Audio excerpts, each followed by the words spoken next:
Hi, goedemorgen allemaal. Het is Shazad Hashmi met Well this morning. En vandaag ik heb met mij Shazad Khan. Hoe gaat het, Shazad? Ik ben goed, ladies and gentlemen. Hi, how are you? I'm absolutely great as well, and that's what I asked you in Dutch. Yeah. And you answered, wow. Yeah, ik ben goed, ladies and gentlemen. This is what I learned today as well. But everybody out there, you know, I think it's about time that we welcome you in your languages too as well. So, Assalamu alaikum, good morning, khush aamdeed, goedemorgen. जी आया नु पखैर रागले नी हाओ चुने शिमे वशमले Ohio गंजाइमस guten morgen hola bonjour привет كيف حال حال شما چطوره اهلا وسهلا مرحبا buna muchas gracias ishpata and a very amazing good morning ladies and gentlemen. Hi Shiza, how are you? I'm absolutely great, thank you for asking. I had my breakfast, I had my coffee, and I'm almost done with my first semester, so I'm doing great. Wow, it's, I think that, you know, we're definitely praying for your exams too as well. Thank we you hope so that much. you top in your class. I really Because, hope. ladies and gentlemen, what I've realized I know where is this is that going. you know, Shiza is one of those students who actually tell other students that she's not studying, but eventually, and fortunately, even though when she does not study, she tops the class. So Okay, it was an honest mistake, a happy Honest mistake, mistake. but I'm glad I did. But all the students out there, I really feel for you guys. And I really, like, again, I understand how stressful it is to go through exams. Yeah. So everyone who's taking their exams, even entrance test exams, Yeah, because yeah. it is the time, right? Good luck, and I really hope you achieve what you aim for. Exactly, and then at the same time, you know, I think that people might feel a little jealous too as well because Okay. you work on weekends, you know, you work throughout the week too as well, and then you make sure that you top the class. I try. I mean, what kind of food are you having? I mean, You're just being very kind early in the morning, thank you. Oh, no problem at all. But ladies and gentlemen, since, you know, we actually initiated that we are actually going to let you know about how the weather conditions are within Pakistan. So I think this is the first thing to do. Let's see Yes, let's take whether a we are look. keeping our umbrellas with us or not. Yeah, so moving on, ladies and gentlemen. I think that the prediction says that fresh rain spell with snowfall over the hills in upper parts of country from today onwards. Wow. And Met Office also informed that a fresh westerly wave is likely to enter western parts of the country today and likely to grip different parts from tomorrow. And you know, the best part is that under the influence of this weather system, rain with snowfall over the hill is even expected at scattered places in Quetta, Zob, Bannu, Kohar, Di Khan today and tomorrow.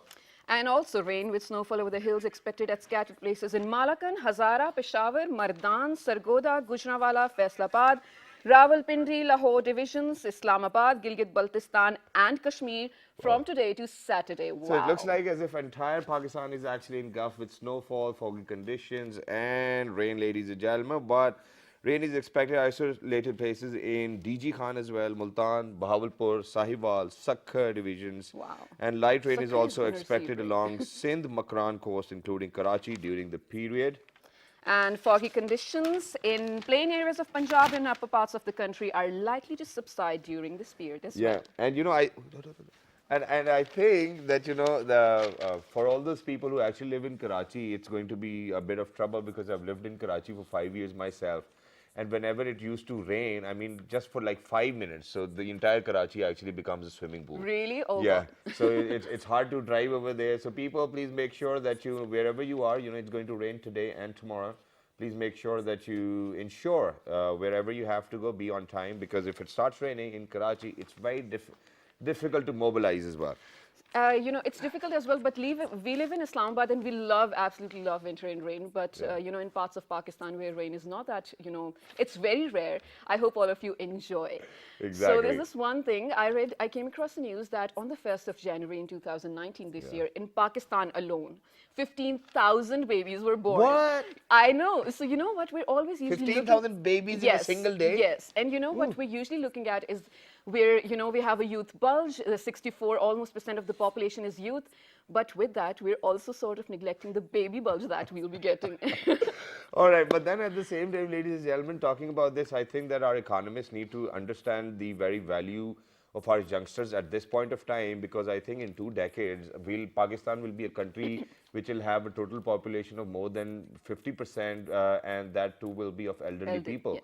And they won't be able to work. They'll need facilitations too as well. And I think that the people who actually think about the economies of the country probably need to take this into their heads too as well. Absolutely. But then at the same time, if we're having like 15,000 kids in one day, I think that the youth bulge now will actually be, it won't be compromised because these babies will grow up in the next 2 decades. So we'll Yeah, I probably really hope so. be having another youth bulge too as well. And fingers crossed for that. But our parents, or probably their parents, were the generation of baby boomers because they were producing like a lot of babies. No, they're called that. They are called that. Which is why, I'm sorry that, we really do not have to feel embarrassed about it. So, alhamdulillah, ladies and gentlemen, talking about baby boomers, my parents actually made sure that we were 7 brothers and sisters. We were 5. 5, Mashallah. okay, mashallah. I even know friends where they were 12 and 13 and Wow. 14 too. So yeah, stop with it, ladies and gentlemen. Take it easy. But now, since there were 15,000 babies born on the 1st of January, I think there'll be a lot of people having birthdays today as well. Yes, absolutely. Yeah. So, do we know someone who does actually have a Yes, birthday I today? know somebody very special, and they came up on the page. They wrote about it as well. So there's this gentleman, ladies and gentlemen, and it's his birthday. But first things first, we are going to actually share the birthday song, and then we'll let you know whose birthday it is. Yes. Go ahead, let's share the birthday song first. Happy birthday. Happy birthday to you. Happy birthday to you. Happy Happy birthday, Junaid Khaled, and may you have many more. What a wonderful human being he looks from this picture, ladies and gentlemen. Absolutely. Because we did not happen to know him, but still happy birthday. And you're at such an age where you won't even be celebrating birthdays, but it's all right. It's your birthday. I know, it's always great to share it with the special ones in your life. So Exactly. it's a great day. Happy birthday. Exactly. And then other than that, ladies and gentlemen, other than Junaid Khalid, I want to wish Hamza Farooq a very happy birthday, Shariar Gondal, and then Miss Asma Shirazi a very happy birthday. Thank you very much for writing in, and it was great as well. Absolutely. And now I think that it's about time that we get started with what we wanted to talk about today, ladies and gentlemen. Okay, so to start with, Webster's dictionary defines peace as the absence of war / conflict / violence. Now, peace happens to be such a big, huge, and great thing. Yeah. Now, imagine having such a negative sort of connotation to the word peace. I mean, just you realize that we need peace or we are in peace when you see there is no conflict. Is that the right, probably, approach to it? Okay. Or is this the only approach to it, is what we're going to discuss. Exactly. On different levels, individual, group, state, and international, yes. Exactly. And then at the same time, ladies and gentlemen, whenever we talk about peace building or, whenever we talk about peace, so it's basically defined as resolving issues without violence. And for that, what you do is that you actually probably create smaller groups, and those smaller groups actually have to be very resourceful in terms of having contacts with people who actually make decisions as well, people who are think tanks, get them onto the table, and then resolve their issues. But ladies and gentlemen, talking about peace building or peacemaking, the concept actually was introduced back in when it was actually World War II as well, probably 1940s, somewhere around that as well. And what happened was that because a lot of destruction took place in Europe and elsewhere in the world too as well, so United States of America actually intervened and said that we are going to develop them again as well. So, so the peace building exercises or peacekeeping or peacemaking exercises actually boomed from there onwards. And since then, we've seen that, a lot of groups have actually worked and helped all over the globe to maintain peace. But Absolutely. then there are still problems. There have been failures as well, yes. And, I think it's part of the game too as well. I do not want to refer to it as a game, but as a matter of fact, it was a figure of speech. But we still have a small video to share with you guys. Before that, I just have a very small fact. I was reading this IMF report from 2018, and it studied 162 countries in total, and only 11 out of those 162 countries were conflict-free. Not entirely, but conflict-free as compared to the other 151 countries that they were studying. So imagine that. Which is why we've got a clear description of what peace building or peacekeeping is, ladies and gentlemen. Go ahead, take a look at this video, and when you guys will come back, we've got some amazing guests over here, which I'm happy to have over here in the studios. Let's talk about that. Let's take a look. Peace building is an activity that aims to resolve injustice in non-violent ways. The goal is to transform the cultural and structural conditions that generate deadly or destructive conflict. It revolves around developing personal, group, and political relations across ethnic, religious, class, national, and racial boundaries. This process includes violence prevention, conflict management, resolution and trauma healing, for example, before, during, and after violence. A major role in peace building is played by CBMs, known as confidence building measures. They are the actions taken to reduce fear of attack by both parties in a situation of tension with or without physical conflict. Today's program will cover the peace building and highlight the link of confidence building measures with it. You introduce. All right, ladies and gentlemen, that was a small report on peace building, ladies and gentlemen. And when we talk about peace building, obviously we have to talk about peacekeeping too as well. And there are other things which are related with that. But to talk about all of these things, we definitely have experts over here in the studios. We're going to talk about it. One of the experts I think I'm very happy to have. She's actually one of those people who, for the very first time from Pakistan, somebody's actually written the Pakistani point of view about peace building and peacekeeping too as well. The title of the book is Shaking Hands with Clenched Fists. Wow. And you know, yesterday I happened to be in a bookstore and I Okay. saw it on the bookshelf too as well, ladies and gentlemen. It looked fabulous. But then I actually picked up another book which said how to think clearly. So I needed actually that. have to think clearly first and then think about, you know, shaking hands Peacemaking. with clenched fists too as well. She's a professor at National Defense University, ladies and gentlemen. She's none other than Dr. Asma Shakir. Khawaja, hello, assalamu alaikum, how are you? Assalamualaikum. Thank you so much Walaikum for assalam. inviting me, and I must appreciate it was a wonderful Package VD that- package about peace building. Thank you Wow, very much for thank you. joining us. It's wonderful to have you. And alongside Dr. Asma, ladies and gentlemen, we've been joined by somebody who's actually an educationist. She's a placement officer at a very high reputed university.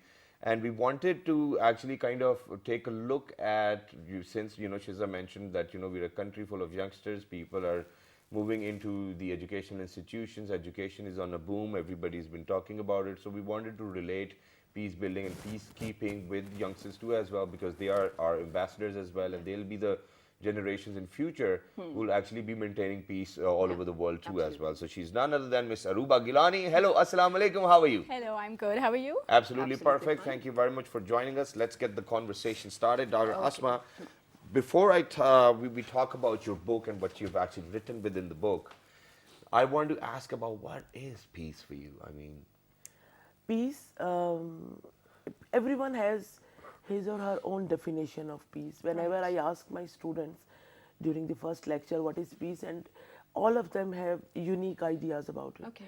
But I think peace should be mutual, peaceful coexistence, where people from all race, color, religion, ideologies should know that despite being having difference of opinion, they need to live peacefully and they need to coexist. Right. So maybe when the whole world would, and at societal level as well, when we would learn to live peacefully and coexist, then that would be the peace. okay, so I know that today it's a little serious, ladies and gentlemen, but then let's start from a very micro approach to a very macro approach. Now let's talk about Pakistan, and since you've given a Pakistani point of view too as well, so we see that, you know, within within our different sects, you know, we definitely have a lot of problems. We definitely get into a lot of arguments. Not just in the family, but probably in different sects and with different ethnicities, with probably different people from different provinces. I mean, on such a lower level, if that's what we are doing, what can we expect on a very macro level?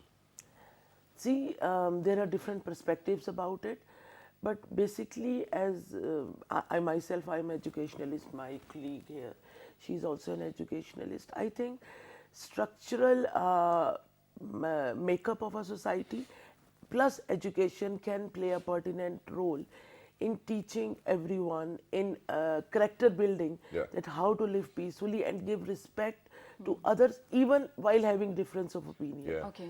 So I think that education is the magic key Absolutely. to achieve peace and create and for character building in order to respect everyone around you.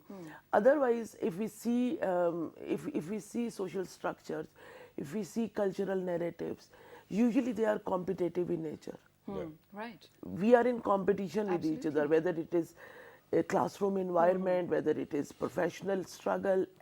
So, as a the student of peace and conflict studies, I believe that competition is not always positive. Okay. Sometimes it is positive, but sometimes it indulges you in in glorifying yourself while letting down others. Belittling others, Yeah, absolutely. so that is not the right way to coexist. Absolutely. So we have, like, coexistence is actually the key over here, right? So you feel Yes. like if everyone is accepting and ready to coexist at the same time while Peacefully achieving coexist, peacefully. yeah. Okay. So that's how we can attain peace. But what about you, Aroubah? What is your understanding of peace on, let's say, micro level? Let's start Yeah. with that.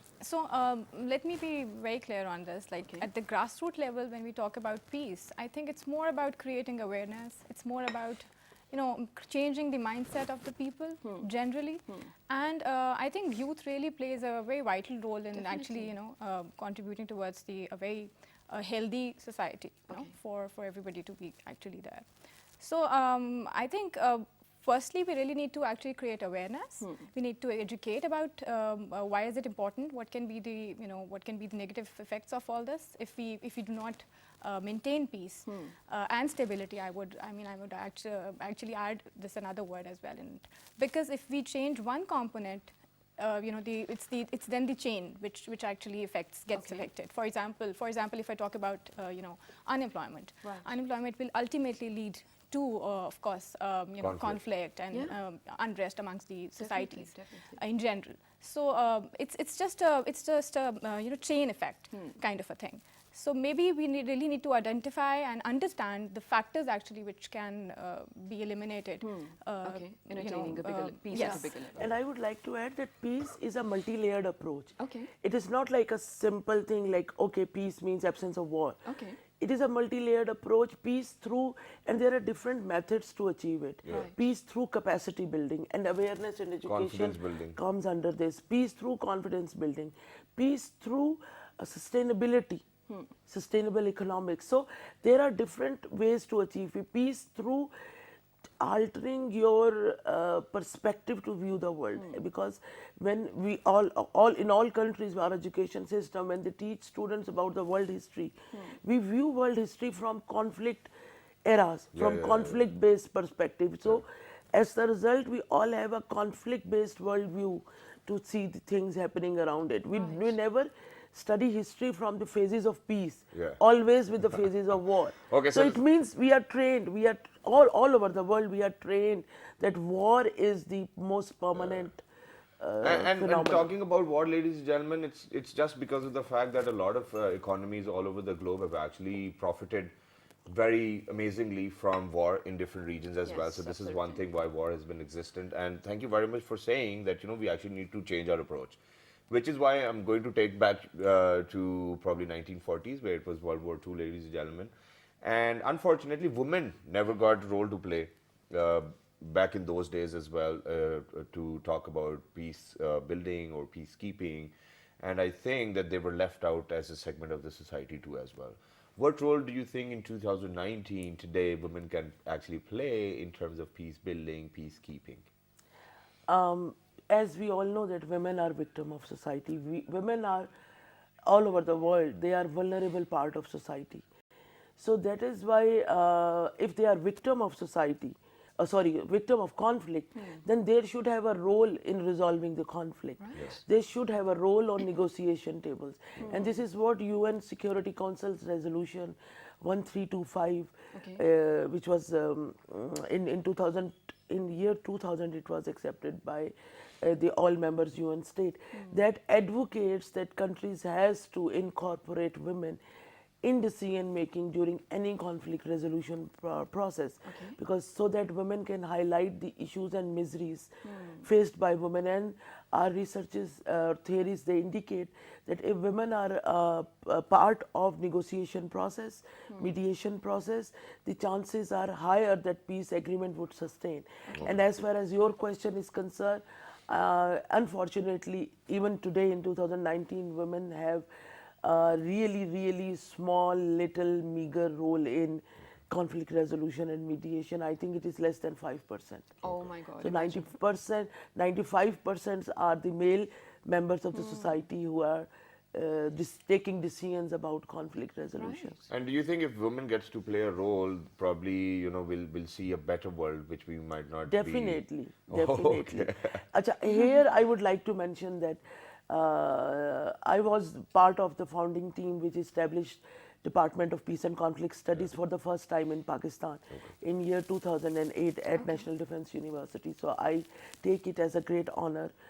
But today I'm so proud to mention that majority of our faculty members at Peace and Conflict Studies are female. So it is actually a female established it, and females are running this discourse and narrative, and we are teaching it from BS to PhD level.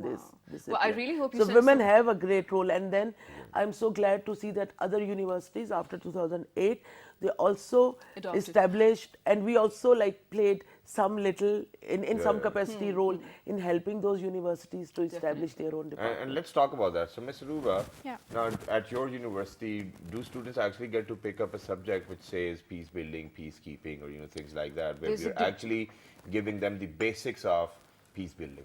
Yes, we have an entire degree program for this. Okay. And I think, yes, we have, I think about 70% of students are female enrolled in that More than program. 70, yes. I do. I want to So study. we are also working for peace and stability, of course. Right. Yeah. Absolutely. Yeah. And one small thing, like Okay. this is a technical subject. Yeah, it It is is very. not like reading fables or stories and knowing about the world history.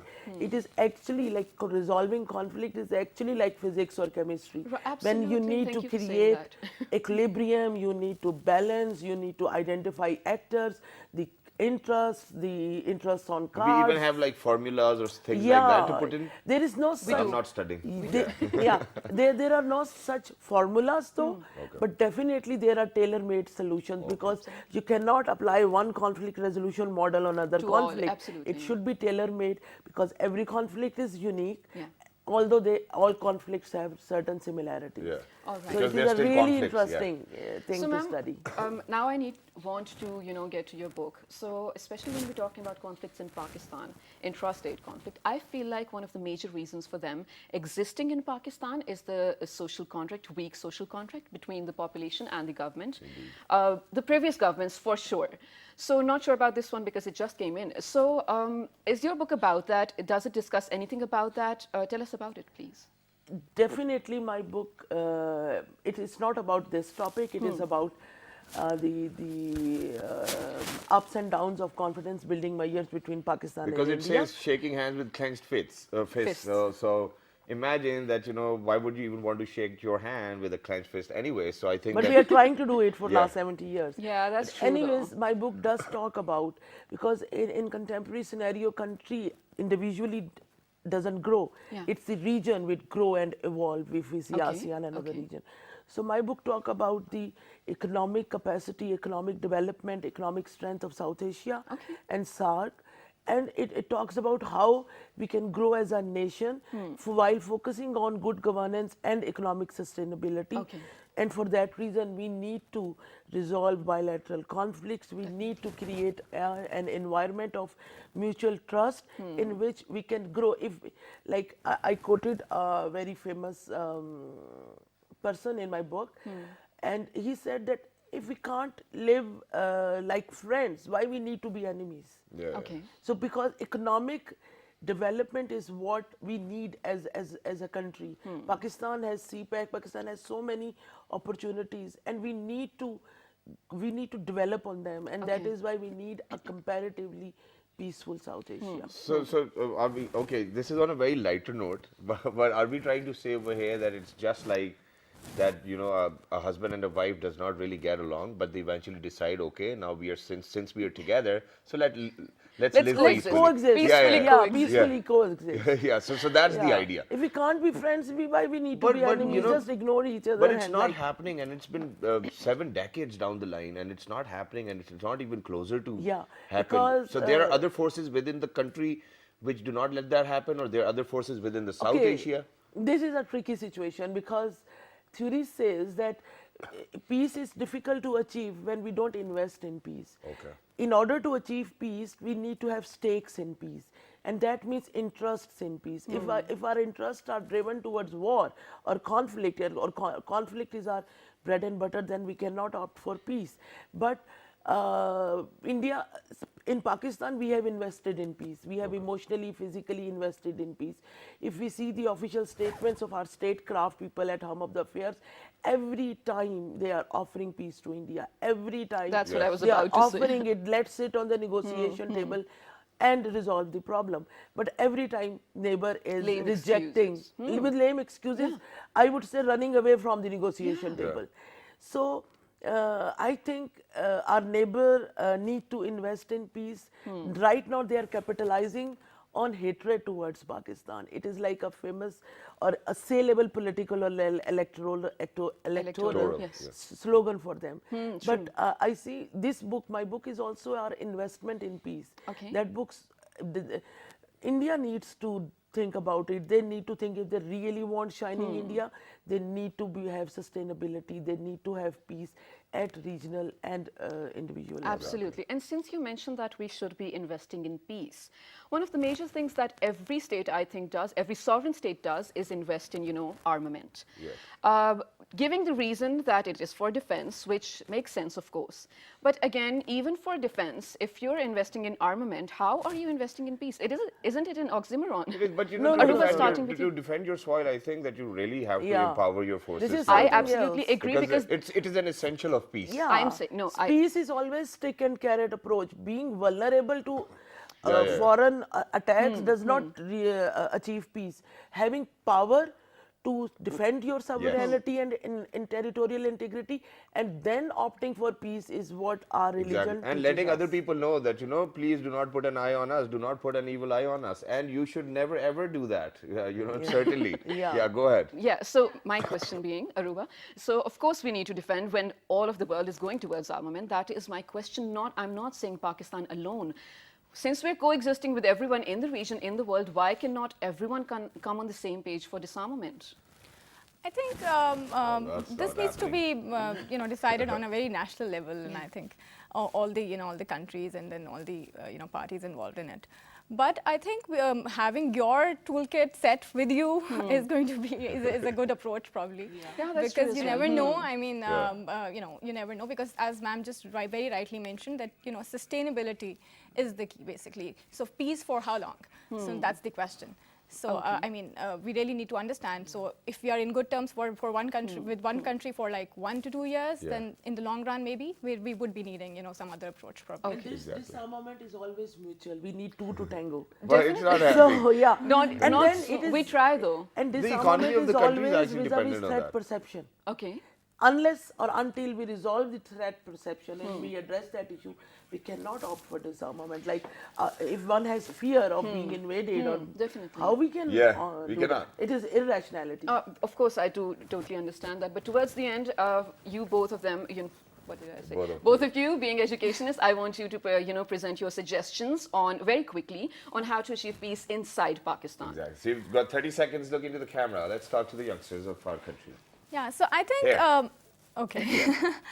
So I think firstly creating the awareness, and then accepting the fact that, okay, we can also go with, and I mean, it's okay to actually share your kitty with the other person. So maybe we can get rid of this territory fight, and maybe we can get rid of this, But why can't we be power, just like fight of power internet? and all. So yeah, I think creating this mindset that, okay, it's fine if the other country is also doing well and you are also doing well, so it's fine. Amazing. Okay. Yeah.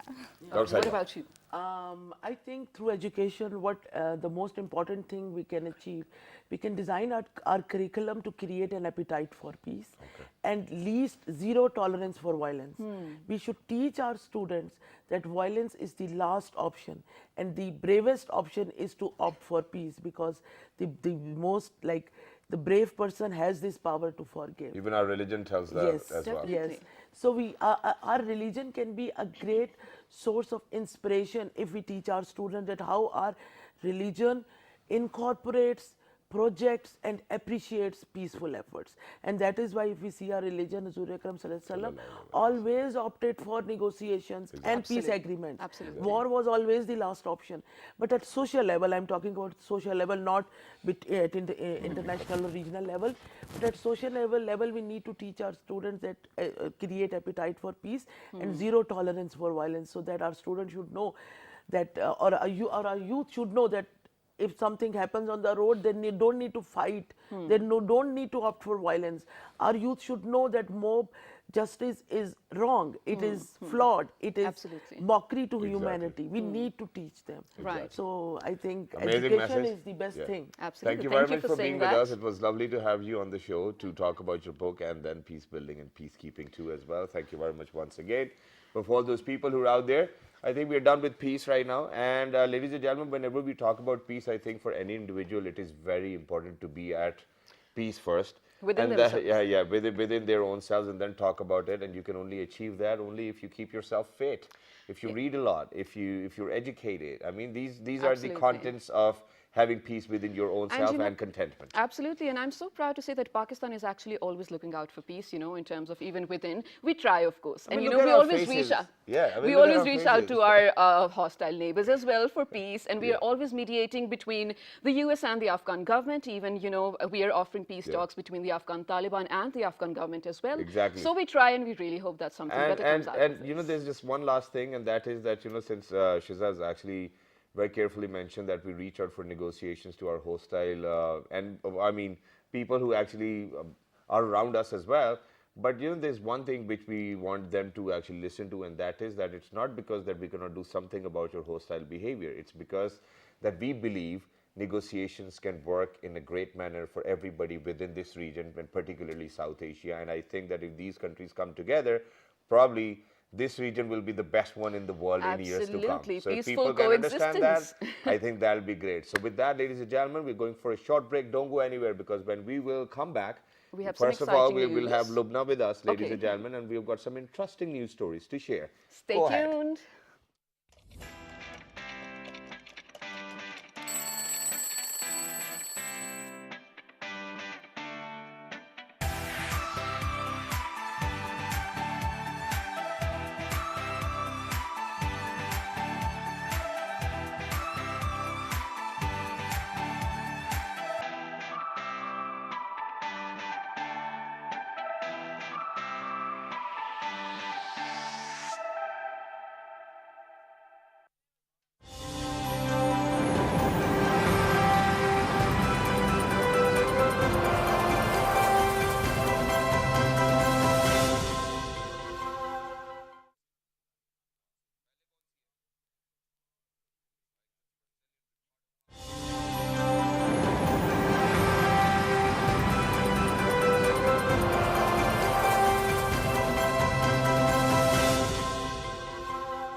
The Faisal Mosque is the largest mosque in Pakistan.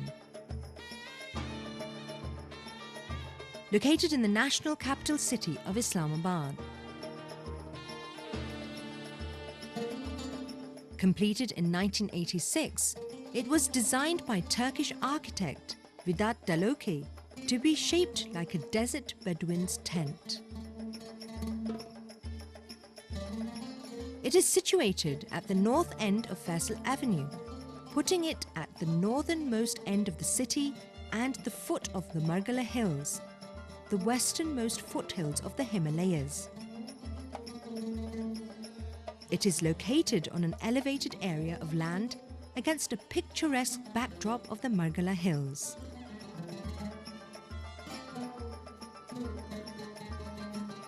This enviable location represents the mosque's great importance and allows it to be seen from miles around.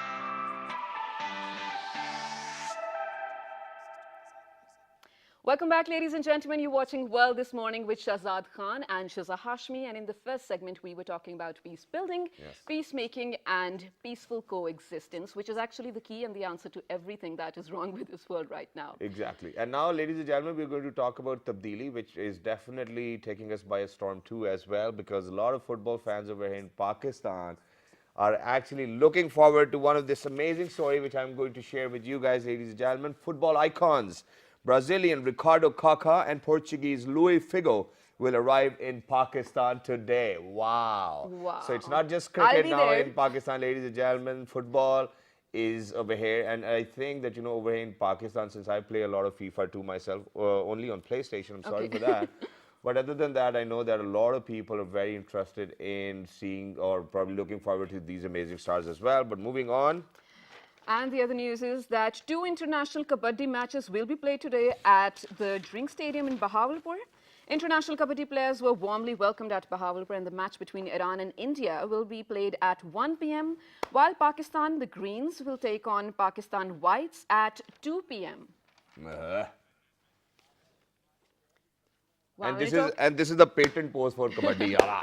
Okay, and Come on. talking about interesting news, you know Margot Robbie, right? Yeah. The actress. So she is going to be Barbie in a live-action movie. How exciting is that? Not Well, I think she'll actually have to go through a lot of cosmetic surgeries to do that. not really. Makeup works even if you don't have surgeries, but I think she's the But you perfect still face have for it. to, but you still need to get a physique like that. I mean, Absolutely, Barbie and you had should take care of your metabolism and whatnot, because I mean, Barbie is the perfect, the ideal, let's say, doll for every girl out there. Well, even yes, for boys, that's I'm what sure. it is. And for that, ladies and gentlemen, we've actually got another Barbie over here in the studios who's actually going to let you know how to actually maintain a Barbie figure, or probably how to increase your metabolism. So one of our very own group members, team members, ladies and gentlemen, we've introduced her yesterday. She's none other than Miss Lubna Khan for us. She's a lifestyle coach, nutritionist, and a beautician herself. Hello, assalamu alaikum. How are you today? Assalamu alaikum. I'm doing very well. How are you guys this morning? Absolutely perfect, full of great. energy. So what do you have for us today? Today I'm going to be talking about what are the 6 ways that you can boost your metabolism. So I feel like there's a lot of misconception already about what metabolism actually is, and what people usually think, oh, this person is luckily thin, so it's, this person's metabolism is super high. But that's not always the case. There's different indicators in the body that you can understand that your metabolism is not working. Yeah. Actually, your brain is using metabolism 16 times more than your muscle is. So if you're having brain fog, if you're constantly tired, if you're feeling cold all the time, these are all indicators that you might be losing out on your metabolism. And even when we're aging, so when you hit 25 years of age, your metabolism may take a little decline. Then when you hit 40, that's a further stump in your metabolism. So it's so important that we take the 6 steps that I'm going to be talking about today to maintain your metabolism, or to even give it a booster to kickstart it. So you've actually picked up on 6 good different things, yes. nutritional products, Yes. and let's do it. Let's talk with people out there. Okay, so the first thing that I have is that you need to stop dieting. We focus so much about eating less, and then you're losing out on the nutritional value of food. So it's more important, rather than counting your calories, count your nutrients. So start eating good food. Like, I'm talking about bone broth. I'm talking about lean meats, like good protein. So we need to satiate our body, feel full, so that we're full of nutrition, rather than losing out on that brain power or starvation mode that we put our body in. The second thing you can do is, which is the most overlooked, I feel, is that we have such lack of sleep these days. And when you're not sleeping well, you're actually raising your cortisol levels, which is your stress hormone. And that can in turn lead into weight gain or having trouble to lose weight as well. So it's so important that you get around 7 to 12 hours of sleep, whatever works for your schedule, but minimum 7, so that you're not putting your body into a stress mode. Especially if you're exercising, or if you have any strenuous activities, you need to give your body a rest and have a good quality sleep. So if you're having trouble sleeping, maybe you can take a good magnesium supplement, or leave out the carbs at night, so you have an easier way to sleep. The third thing that you can do is go into burst training, or what's known as high interval intensity training, also known as HIIT. So that is something you can do. Say if you're on a treadmill, you will be running for in a very extreme intense level for 30 seconds, and then go into relaxation mode for 30 seconds. This is an easier way to lose weight, a faster way to lose weight, and it will help you gain lean muscle mass rather than become very saggy. in turn. The fourth thing that we have here is that you need to start lifting weights as well. Now, when I talk about lifting weights, it's not that you're going to be lifting super high or super heavy weights, but yes, lifting weights will help you increase your muscle mass. It will also that lean muscle mass will take over the fat in your body, so you will start looking more toned. Yeah. Okay, perfect. Yeah, and then the fifth thing that we have here is that you need to avoid inflammatory foods. Now, this includes all of your sugary foods, your processed foods that we have in the market, all the fast food that we see. Do fries include? Oh yes, of course. no. All of your like the fried So food. whatever is the we problem. eat, I mean, Shida, whatever we people The eat. convenient God. food, yes, the convenient food is the problem. Sugary stuff, the diet sodas that we have, the sugary juices that we end up consuming. Yeah. So avoiding all of those can obviously help you in turn boost your metabolism as well. Exactly. Instead of that, what you should do is add like metabolism boosting foods. So I'm talking about healthy fats like almonds. I'm talking about fish like full of omega-3s. I'm talking about green tea, which is an excellent metabolism booster as well. Okay. So these are the things that you can do in order to boost your metabolism. But that's great. Wow. But I think I've gone through this one as well, ladies and gentlemen. So every morning when I wake up, I think that my actually face is all bloated and it's all swollen, or probably it might be just like this as well. So, and you talked about inflammatory food intake as well. What are those food products? I mean, can we name them? Well, we can, and one of the main things that I want to talk about is dairy and gluten. So like wheat products, and if you consume a lot of dairy, like, I see a lot of guys going whey protein or like, adding it into milk after they work out. It's actually very inflammatory. For about 75% of our population is actually lactose intolerant or lactose sensitive. And But they we don't just know. don't know. Because we've been like drinking milk for so long in our life that we think, oh, this is great. And what information we've been fed is that it's very good for you. Oh, it has so much calcium, but that's not true. What you actually need to absorb calcium is vitamin D, which a lot of people are deficient in. So are you actually absorbing the calcium you're intaking? I don't think so. And I'll be Okay. honest, I didn't even know that. Yeah. And one more thing, to be honest, you spoke about, dieting, and you were absolutely right. So the concept of dieting, especially in Pakistan and probably around other parts of the world as well, is that an empty plate. Yes. Yes. Dieting means do not eat probably, just one vegetable early in the morning or a vegetable soup. That's not the answer, right? And then you said Exactly. calculated nutrients is the answer to dieting. Definitely. So like, people have the common misconception that, oh, vegetables are a lunch or a dinner. But no, you can actually intake them in breakfast. So, and if you can't eat it, you can add it into your smoothie. Okay. You can, even just saute it quickly with your eggs, have a little bit of spinach. Those greens added into your breakfast is super healthy, and it will kickstart your day rather than, giving you that sugar crash and then we're reaching for that caffeinated drink, or we're reaching for like, those kind of energy bars or anything like that. I am, to be honest. Okay, And but since before, we are Shida, before you move on with Okay. your another question, so Okay. for all those people who've actually written to us on our Facebook page, we which got a is Within question for World you. this morning, so there are people who've been writing in. I don't know how you're writing though. It's difficult to understand what you've written. So first things first, he says, please increase the timings of World this morning at least 2 hours. Okay, we'll think about that. And then there comes a question for you, and he says, please tell me which body areas can reduce a bicycle and how much time we should spend on it. So what he's trying to ask is that by cycling, what kind of body tone are we going to get? Which areas are going to get affected? Please, would you mind shedding some light on that? So when you're Experts. thank you. When you're bicycling, it's basically a cardiovascular activity. So you're working on your stamina, you're working on your legs mainly, you're also working on your posture. Okay. So it works pretty much your whole body and your stamina mainly. Okay. How long you should be doing it when it comes to that? Like I said, you can also do HIIT training that I was referring to earlier. So you can spin really, really fast for 30 seconds and then slow down for 30 seconds. Okay. This is a very effective way if you're trying to lose weight and gain muscle mass. So this is something you can do while Exactly. you're And I spinning think on that bike. this person who actually asked this question was probably for the side, the handles we have. love handles. Yeah, that's what we call them. So do you think that bicycling actually helps them? It really depends. If you're spinning on the stationary bike or you're actually doing the actual bicycle. So that does make a difference, because when you're doing the actual bicycle, you have to balance yourself, Yeah. and that comes into a lot of like core strength. But if if you're just doing a stationary bike into a bike or anything like that, it's different because you're like, you know, you might be in a specific posture or you might not be doing your posture right. So it depends which one you're doing. Wow. Okay, perfect. So, Lubna, you know, towards the end, let's make Pakistan, let's help them to live a healthy life. So, since this is a breakfast show, all of you guys, I'm pretty sure those of you who haven't had your breakfast yet, Lubna is going to help you to tell you basically what perfect nutrients you should be taking in today to have a good digestion throughout the day and lead a healthy day as well. Exactly. So breakfast. So for breakfast, my actual favorite thing is to do a very healthy smoothie. I like to add in a little bit of protein powder. I like to add in some fiber, so that might be chia seeds or flaxseed. I like to add in some greens, so I might add spinach or kale. And then I like to add in like a little bit of fructose, so I might add a banana. And then my final superfood might be like cinnamon powder a little bit, just to give that, you know, burning sensation to your body. You will end up burning food, that fat as well. Okay, perfect. So those of you who can actually Manage you to know, have a smoothie, have a smoothie. have it right now. And so, is it okay to have cereals though? Ooh, that's also inflammatory. That's also so. That's also like a very big misconception. I should have mentioned that as well. Cereals, we always see them as a healthy food. They're actually not, because if you read the label, they're actually full of artificial sweeteners. Yeah, of course. So again, you're gonna get that sugar, like, you know, intake, and your body's gonna be like, yes, I'm full of energy.